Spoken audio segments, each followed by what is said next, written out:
সুশীল সমাজের একটা বিশাল অংশ যেখানে শক্তি দেখে সেখানেই পূজা শুরু করে দেয়। এই জায়গা থেকে আমাদের একটা ব্যাড কালচার।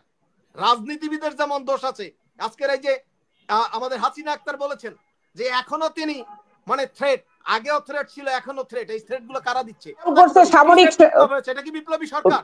এটা কি না? 7ই নভেম্বরের বিপ্লব অবশ্যই গণবিপ্লব, অবশ্যই গণ অভ্যুত্থান হয়েছে। আপনি মাঠে ছিলেন না, আপনি দেখেন নাই, আমরা দেখেছি, আমরা দেখেছি। হ্যাঁ হ্যাঁ, না না, আপনি টিভিতে দেখেছেন, আপনি ক্যামেরায় দেখেছেন। 16 বছরে 17 বছরে এত অন্যায় অত্যাচার করছে কোন সুশীল সমাজ কি গুলি খেয়েছে? একমাত্র মাহমুদুর রহমান, এই আমাদের এই যে বর্তমান উপদেষ্টা কি বলে মানবাধিকার কর্মী অ্যাডভোকেট আদিলুর রহমান ছাড়া কয়জন গুলি খেয়েছে, কয়জন জেল খেটেছে? যে এই সংবিধান যে মানুষের অধিকার দিতে পারবে না বা ভাষা বোঝে না মানুষের, তো এই সংবিধান ঠিকটা কে করবে? মানুষই তো করবে। সেই মানুষটা কারা? মানুষ যাদেরকে মনে করবে দে আর দ্য ফিটেস্ট পারসন, তাদেরকেই তো আলটিমেটলি নির্বাচিত করবে। অতএব সেক্ষেত্রে আমার কাছে মনে হচ্ছে কিন্তু যে আমরা অনেক কিছুতে যেটা অসময়ে আমরা অনেকটা চিন্তা করছি। যদি আপনি মানুষের অধিকারের কথা চিন্তা করেন তাহলে সেই অধিকার প্রয়োগ করার যে ক্ষমতা মানুষকে সেটা দিতে হবে। তখন মানুষ ঠিক করবে তার অধিকার কি হবে, কিভাবে হবে, কারা করবে।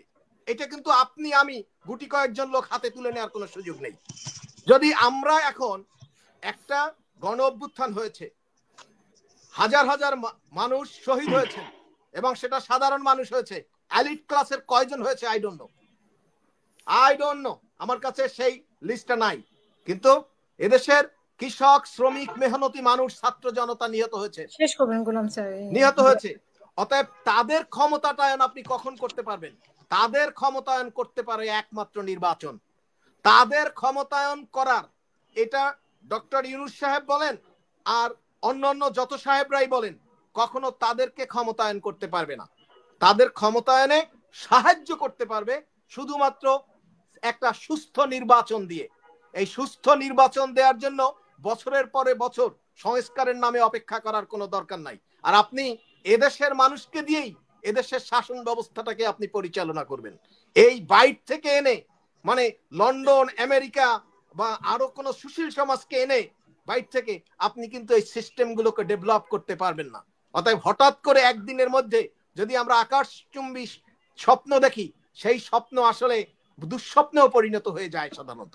অতএব আমাদেরকে ধারে ধারে মানে আস্তে আস্তে এটা বিকশিত হওয়ার সুযোগ দিতে হবে। সেই বিকশিত হওয়ার জন্য আমাদের যে সুশীল সমাজ, তাদেরকে সজাগ থাকতে হবে। সুশীল সমাজের একটা বিশাল অংশ যেখানে শক্তি দেখে সেখানেই পূজা শুরু করে দেয়। এই জায়গা থেকে আমাদের একটা ব্যাড কালচার। রাজনীতিবিদের যেমন দোষ আছে, আজকের এই যে আমাদের হাসিনা আক্তার বলেছেন যে এখনো তিনি মানে থ্রেট, আগেও থ্রেট ছিল, এখনো থ্রেট। এই থ্রেট গুলো কারা দিচ্ছে? এই যারা থ্রেট দিচ্ছে তাদের মাধ্যমে এদেশে গণতন্ত্র বিকশিত হবে, তাদের মাধ্যমে সিস্টেম ডেভেলপ হবে, তাদের মধ্যে সংস্কার ইমপ্লিমেন্টেড হবে। নো, এটা আসলে দুঃস্বপ্ন ছাড়া আর কিছু হবে না। অতএব সেক্ষেত্রে নির্বাচনের কথা, নির্বাচনের বাইরে আর কোনো বিকল্প আমার কাছে মনে হয় না আছে, এবং কারো কাছে ছিল বলে তাও জানা নাই। একমাত্র নির্বাচন, আর নির্বাচনের বাইরে হলো স্বৈরতন্ত্র। আপনি চালাচ্ছেন যেমন ইচ্ছা আপনি চালাবেন, সংস্কারের নামে চালাবেন, উন্নয়নের নামে চালাবেন, ডেভেলপমেন্টের নামে চালাবেন, আপনি জাস্টিসের নামে চালাবেন, চালান, নো প্রবলেম। সেটা চালাতে পারলে ভালো, আবার চালাতে না পারলে তখন দেখা যায় যে কোনো সংস্কার লাগবে না, এখনই নির্বাচন দিয়ে দিতে হবে। না না না, আপনি এখনই নির্বাচন, আপনাকে আমি আপনাকে বলি এখনই অতি সত্বর নির্বাচন। হ্যাঁ, সেই জন্যই শুনেন, সেই জন্যই যৌক্তিক সংস্কার দিতে হবে। আপনারা বিএনপি যারা করেন, বিএনপি আর আওয়ামী লীগ না, আপনি তো অনেকক্ষণ বলছেন একই কথা। না না না না, আমি আপনাকে কিন্তু মানে কি বলে বিনয়ের সহিত আমি আপনাকে বলি, আমিও আপনাকে বিনয় এবং সম্মানের সহিত, আপনি আমার আলোচনাটাকে প্রাণবন্ত করার জন্য। জি জি, আমরা নির্বাচনের বাইরে বর্তমানে নির্বাচন করার জন্য মিনিমাম সংস্কারগুলো জরুরি, সেটা করতে হবে। আমরা তো সে কথা বলছি, তার জন্য কি আমরাও সেটা বলছি।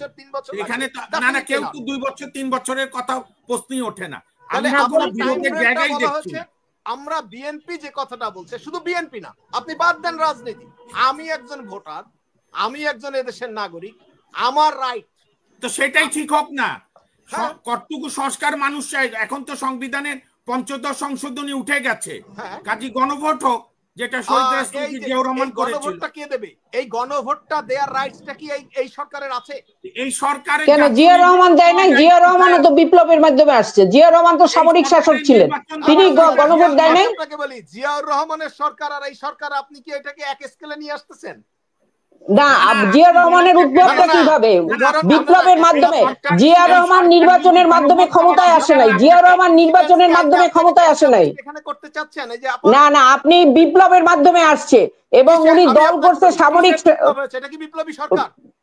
না, 7ই নভেম্বরের বিপ্লব অবশ্যই গণবিপ্লব, অবশ্যই গণ অভ্যুত্থান হয়েছে। আপনি মাঠে ছিলেন না, আপনি দেখেন নাই, আমরা দেখেছি, আমরা দেখেছি। হ্যাঁ হ্যাঁ, না না, আপনি টিভিতে দেখেছেন, আপনি ক্যামেরায় দেখেছেন, আপনি ক্যামেরায় দেখেছেন, আমরা সরাসরি দেখেছি। কথা বলে না, ৫৬,০০০ বর্গ মাইলের কোন জায়গা ছিল না, সবাই নেমেছে, সবাই নেমেছে। না না, ব্যক্তিগত না, ব্যক্তিগত না। তাহলে বলেন কেন বিপ্লবী নেতা কি সরকার? এটা কি সরকার? এটা কি সরকার? কি সরকার? কি সরকার? এটা জনপ্রিয় সরকার, জনগণের সরকার, জনগণ বসাইছে, জনগণ বসাইছে, একবারও ইন্টারাপ্ট করিনি, একবারও জনগণ বসাইছে। বিনয়ের সহিত বলছি, আপনি সাবেক এমপি ছিলেন, আপনি আরেকজন সম্পর্কে আপনি না জেনে, আপনি যদি মনে করেন লন্ডন থেকে আমি কথা বলছি আর আমি ক্যামেরায় দেখেছি, আপনি ভুল করবেন। কেন ভুল করবেন? এখানে এমপি, বাংলাদেশের এমপি মন্ত্রীরা মরেও না রাস্তায়, খুব ভেরি হাইলি আনলাইকলি। শেখ মুজিবের সময় কিছু এমপি মন্ত্রী মরছে, সেটা হলো জাসদের হাতে। এর বাইরে বাংলাদেশের যে সুবিধাভোগী ক্লাস, তারা আসলে বলে জনগণ আমাদের সাথে আছে, আর আমরা আলটিমেটলি ওই রাস্তায় আমরা গুলি খাওয়া লোক। অতএব আমি আপনাকে বলি, জেনে তারপরে ব্যক্তিগত পর্যায়ে যাবেন, নাহলে যাবেন না। এটা গেলে পরে এটা ঠিক হবে না। আপনার মতো জায়গা থেকে আপনি যদি আরেকজনের ব্যক্তিগত ভাবে অ্যাকিউজ করেন, না না না না, আপনি তো বললেন যে বিপ্লবী সরকার না, তাহলে কি সরকার? এই কথাটা এটা ঠিক না। তাহলে জিয়াউর রহমান কি সরকার ছিলেন? না, জিয়াউর রহমান সাহেব কি সরকার ছিলেন? জিয়াউর রহমান সাহেব কি সরকার ছিলেন? আমি বিনয়ের সহিত অ্যাডভোকেট মামুন মাহবুব সাহেব বলছি, এই সরকার কি বিপ্লবী সরকার? বলুন। গণ অভ্যুত্থানের মাধ্যমে আসছে, গণ অভ্যুত্থানের মাধ্যমে আসছে। এখন এই সরকার আসছে, এই জনগণের সরকার। অনেক ভদ্রলোক, অনেক ভদ্র মহিলাদেরকে আমরা পাবো এই সরকারের পক্ষে। এখানেও তো আসলে কিছু হালুয়া রুটির ব্যাপার ভবিষ্যতে থাকবে, থাকবে না যে তা না।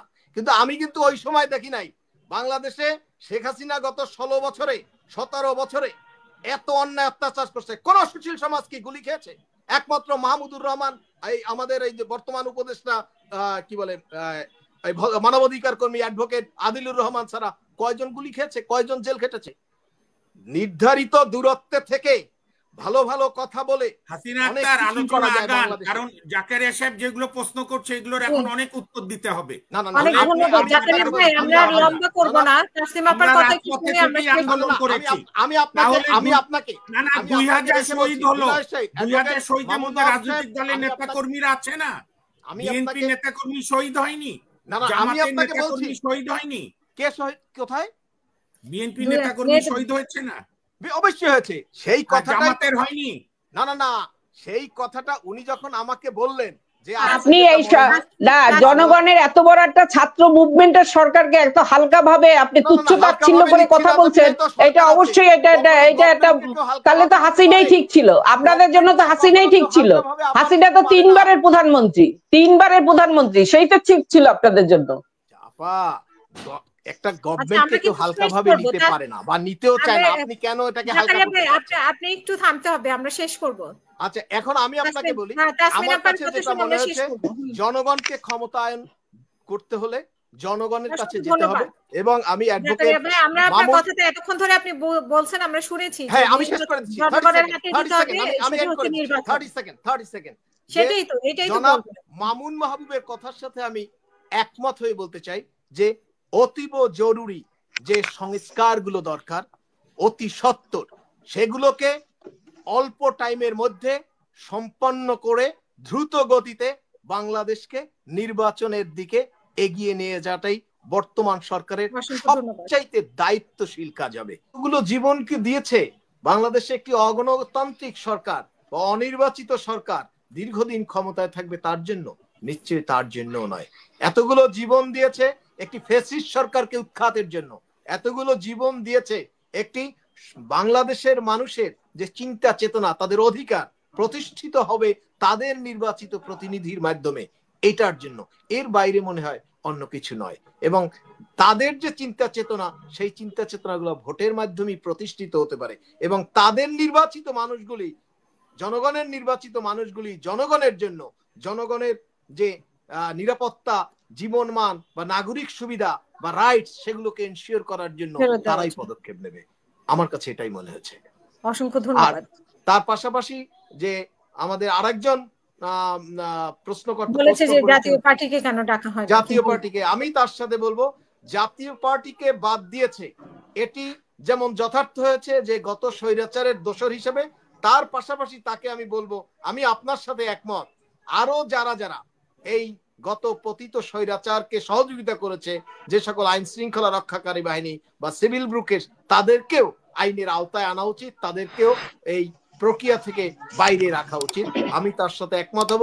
আর দ্বিতীয়টা, তাকে আমি বলবো যে তার সাথে দ্বিমত করার সুযোগ নাই যে বাংলাদেশে মানে শুধুমাত্র সকল মানুষই যে চিটাগং থেকেই এই যোগ্য লোকজন, এর বাইরে আর কোনো যোগ্য লোকজন নাই, এটা আসলে সে যেটা বলেছে, আমি মনে করি যে তার সাথে দ্বিমত করার সুযোগ নাই। এই বিষয়গুলোকে বর্তমান সরকারের আরো বিচক্ষণতা সহিত চিন্তা করা উচিত। সমস্ত বাংলাদেশকেই এই সরকারের প্রশাসনে আনা উচিত, কেয়ারটেকার গভর্নমেন্টের মধ্যে।